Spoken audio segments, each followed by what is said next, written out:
Halo Sahabat Edu, selamat datang di One Edu Channel. Pada video kali ini kita masih melanjutkan pembahasan tentang hukum Newton. Nah, dalam video kali ini kita akan mencoba mempelajari penerapan hukum Newton dalam gerak benda. Nah, kira-kira seperti apa untuk menjabarkan penerapan hukum Newton pada suatu benda? Caranya kita kasih tips atau trik dalam mengerjakan hukum Newton. Tapi yang pertama kita kasih triknya.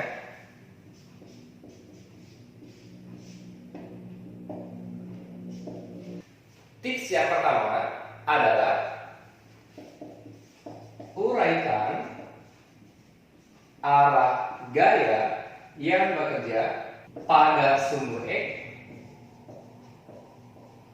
dan sumbu Y. Jadi kita harus menguraikan gaya yang bekerja pada benda tersebut dan mengelompokkannya pada arah sumbu X dan arah sumbu Y. Arah sumbu X berarti yang arahnya mendatar dan arah sumbu Y berarti yang arahnya adalah vertikal. Lalu yang kedua adalah jika benda bergerak dengan GLBB atau gerak lurus berubah beraturan, berarti ada percepatan, maka gunakan hukum 2 Newton, yaitu resultan gaya sama dengan M dikali A. Nah, perlu diketahui bahwa dalam menguraikan sigma F-nya sesuaikan dengan arah gerak bendanya. Artinya, contohnya misalkan seperti ini. Contoh, jika ada benda yang bekerja gaya-gayanya satu ke arah kanan dan yang satu ke arah kiri. Yang ke kanan adalah gaya tarik, yang ke kiri adalah gaya gesek. Nah, dalam soal diketahui bahwa gerak benda arahnya ke kanan, arah geraknya ke kanan. Berarti setiap gaya yang searah dengan arah geraknya, maka kita kasih tanda positif. Dan jika ada gaya yang bekerja dengan arah yang berlawanan dengan arah geraknya, maka kita kasih tanda negatif. Kita ulang bahwa tanda positif jika searah gerak benda, dan jika negatif tandanya berarti dia berlawanan arah gerak bendanya. Nah, jadi cara membuat plus minusnya disesuaikan seperti ini. Nah, trik yang ketiga atau tips yang ketiga adalah ini yang ketiga.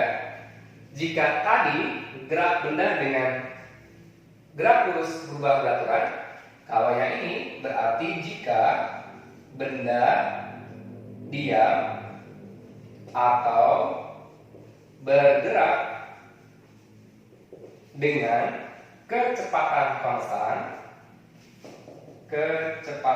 konstan, nah, maka kita menggunakan hukum 1 Newton.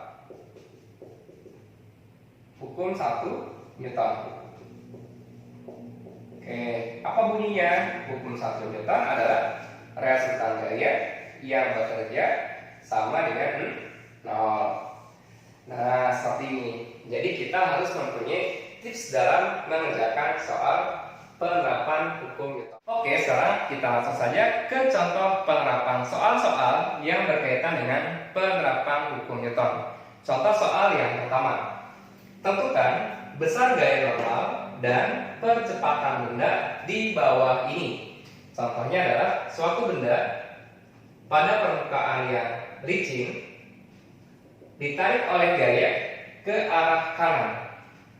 Maka tahapannya adalah uraikan gaya-gaya yang bekerja pada benda sumbu X dan sumbu Y. Nah, kira-kira pada pembahasan di video yang pertama kita telah mengenal macam-macam gaya. Nah, sekarang kita uraikan jika ada benda yang bersentuhan langsung dengan bidang alasnya, maka dia mempunyai gaya normal yang arahnya tegak lurus terhadap bidang alasnya. Berarti kita dapat menggambarkan dari bidang alas tarik gaya ke atas. Ini adalah gaya normal. Kemudian yang berikutnya, setiap benda dipengaruhi oleh gravitasi, berarti dia memiliki gaya berat yang arahnya yaitu ke bawah. Cara menggambarkan gaya berat adalah dari pusat massa kita tarik ke bawah, simbolnya adalah W. Yang berikutnya adalah tentukan kemanakah arah gerak bendanya.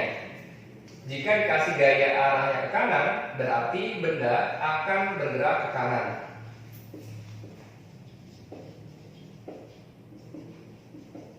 Sehingga yang searah dengan arah geraknya adalah positif, yang berlawanan adalah negatif.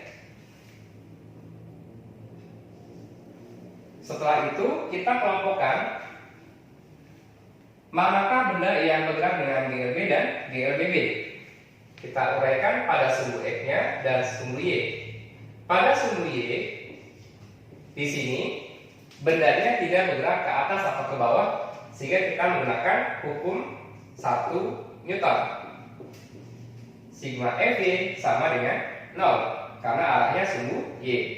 Yang ke atas adalah M, yang ke bawah adalah W. Karena arahnya berlawanan, kita beri tanda negatif sama dengan 0. Lalu kita pindah ruas nilai W-nya, maka M sama dengan W. Gaya berat adalah M dikali G, sehingga pada sumbu Y kita memperoleh persamaan nilai gaya normal. Sedangkan kita uraikan pada arah sumbu X-nya, pada arah sumbu X, karena di sini merupakan gerakan bendanya yang arahnya ke kanan, berarti bendanya bergerak. Karena benda bergerak, berarti kita gunakan pada sumbu X itu hukum 2 Newton. Sigma F sama dengan M dikali A. Gaya yang searah dengan arah geraknya di sini tandanya positif adalah F. Berarti sigma Fx-nya sebesar F sama dengan M dikali A. Maka percepatan bendanya adalah F dibagi dengan M. Oke, sampai sini. Contoh yang pertama cukup mudah. Yang kedua adalah tentukan besar gaya normal dan percepatan benda di bawah ini.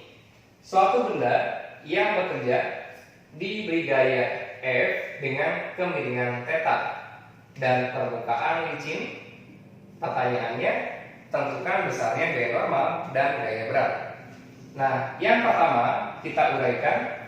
Gaya normal arahnya adalah tegak lurus dengan arah bidangnya N.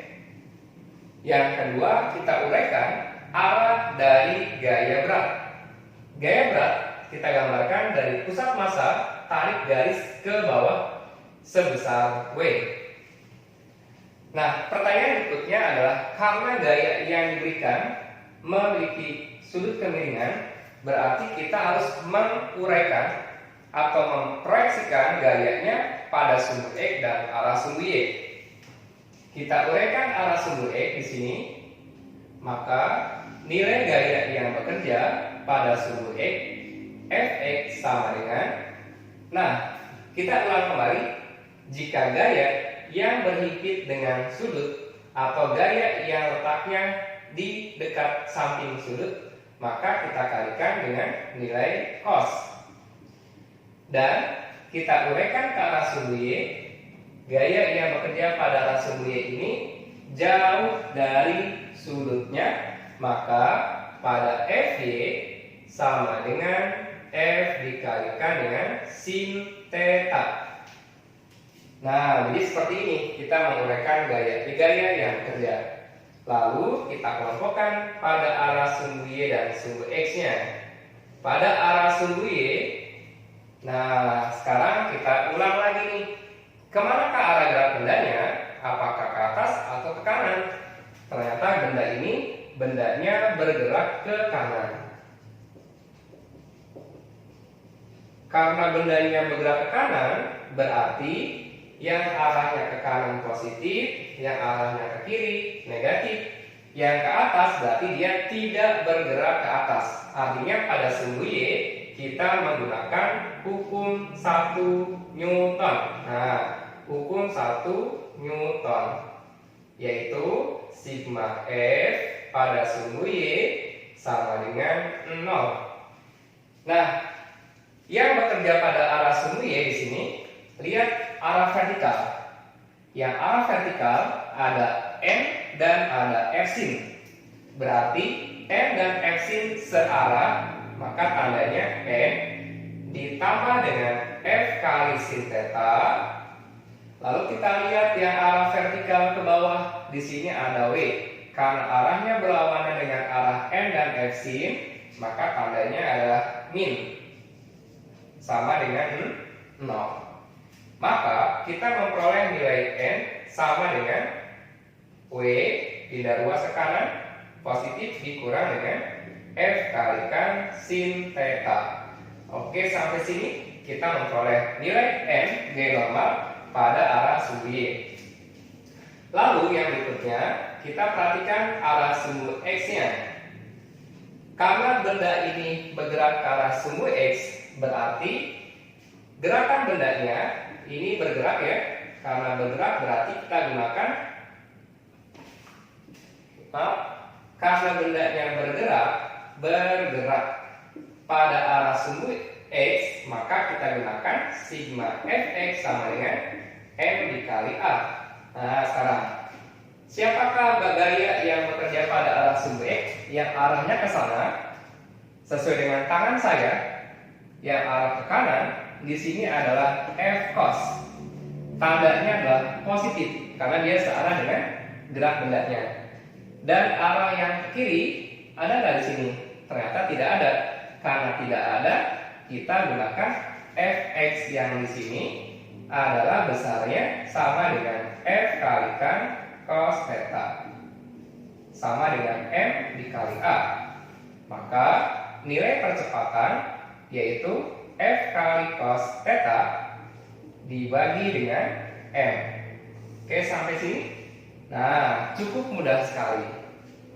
Jika ada pertanyaan, silakan tuliskan dalam kolom komentar di video ini.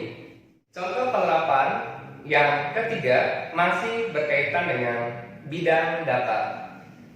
Contoh yang ketiga, tentukan besar gaya normal dan percepatan benda di bawah ini. Nah, bedanya pada contoh yang kedua, di sini adalah permukaannya kasar, memiliki koefisien Gc. Tahapannya sama dengan contoh yang kedua. Kita uraikan arah G normal. Arah G normal selalu tegak lurus terhadap bidang alasnya. Lalu kita uraikan gaya berat arahnya tarik garis dari pusat massa ke bawah. Nilainya adalah W. W massa dikali gravitasi. Nah, karena di sini kita memiliki gaya dan sudut, gaya yang diuraikan pada sumbu X, pada arah sumbu X di sini gayanya berhimpit dengan sudut. Setiap gaya yang berhimpit dengan sudut kita kalikan dengan F cos theta. Jadi gaya yang bekerja pada arah sumbu X nilainya adalah F kalikan cos theta. Lalu yang berikutnya, gaya yang kita uraikan pada sumbu Y, nilainya adalah F kalikan dengan sin theta. Nah, seperti itu. Satu lagi, karena permukaannya kasar, berarti pada benda tersebut atau ada yang namanya gaya gesek. Kemana arah gesek? Arah gesek adalah selalu berlawanan dengan arah gerak bendanya. Cara menggambarkannya, tarik dari alas ini ke arah belakang. Kita kasih simbol gaya gesek. Nah, sampai sini. Jika ada pertanyaan, silakan tuliskan dalam kolom komentar. Seperti biasa, kita uraikan gaya yang bekerja pada sumbu Y. Sebelum ke sini, kita ulang. Kemana arah gerak bendanya? Ternyata gerak bendanya ke kanan. Berarti yang ke kanan tandanya positif, yang ke kiri adalah tandanya negatif. Kanan positif, kiri negatif. Sampai sini. Nah, sekarang berarti yang ke atas tidak bergerak ya. Yang arah sumbu Y tidak bergerak ya. Maka ini kita gunakan hukum 1 Newton. Sigma Fy sama dengan 0. Pada arah sumbu Y yang sesuai dengan arah tangan saya, di sini ada M dan F sin. Berarti M searah dengan F sin ditambah dengan F sin theta. Lalu yang ke bawah di sini ada W. W arahnya berlawanan dengan M dan F, maka tandanya min. W sama dengan 0. M sama dengan W dikurang F kalikan sin theta. Nah, atau kita ganti W-nya. W itu kan apa rumusnya? W itu gaya berat nilainya massa kali gravitasi dikurang F kalikan sin theta. Nah, ini untuk besar gaya normal dari gambar di atas.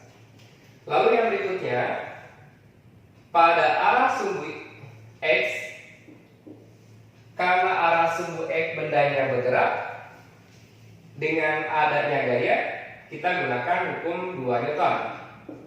Pada hukum 2 Newtonnya berlaku sigma F X sama dengan M dikali A. Massa dikali percepatan. Sigma Fx-nya kita perhatikan di sini. Yang searah dengan tangan saya, yang ke kanan positif karena gerak bendanya ke kanan ya. Yang arahnya berlawanan dengan arah gerak adalah negatif. Yang positif adalah F cos, yang negatifnya adalah F. Berarti F cos dulu, F cos dikurang gaya gesek sama dengan M kali A. Nah, sekarang gaya gesek harus kita uraikan lagi. Gaya gesek itu kan persamaannya adalah koefisien gesek kalikan gaya normal sama dengan M kali A. Atau percepatan benda adalah F kali cos theta dikurang koefisien gesek kalikan gaya normal dibagi dengan M. Gaya normalnya adalah ini, Mg min F sin theta. Kalau misalkan dihitung dulu boleh. Kalau misalkan langsung dimasukkan ke sini juga bisa. Nanti kita masukkan M-nya ke sini. Berarti A itu adalah F cos theta dikurang koefisien dalam kurung M kali G dikurang F sin theta dibagi dengan M. Nah, jadi cukup sampai sini nggak apa-apa. Sampai sini boleh, sampai yang bawah juga boleh. Tapi kalau pakai yang bawah kelihatannya lebih panjang. Seperti ini. Cukup sampai sini nggak apa-apa. Nah, sampai yang atas boleh, yang bawah boleh. Tergantung kita gunakan. Mau yang langsung atau yang uraian. Nah, gitu ya. Oke, sampai sini. Jika ada pertanyaan, silakan tuliskan dalam kolom komentar.